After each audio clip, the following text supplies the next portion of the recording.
Congress party కథ ఓడిచిపోయింది.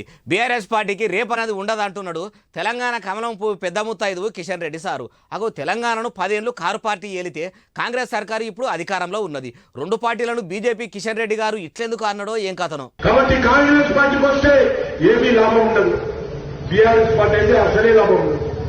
BRS party చరిత్ర ముగిసిన పార్టీ. బీఆర్ఎస్ పార్టీ నిన్నటి పార్టీ. బీఆర్ఎస్ పార్టీకి రేపనేది లేదు. ఇన్నారా ఇట్లా అంటున్నాడు.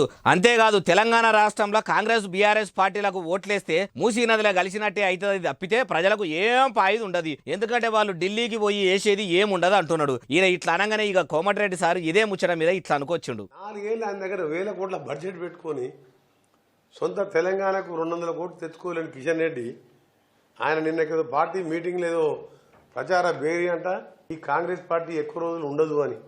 కిషన్ రెడ్డి గారు మీరు ఇలాంటి మాటలు మాట్లాడటం తప్పది.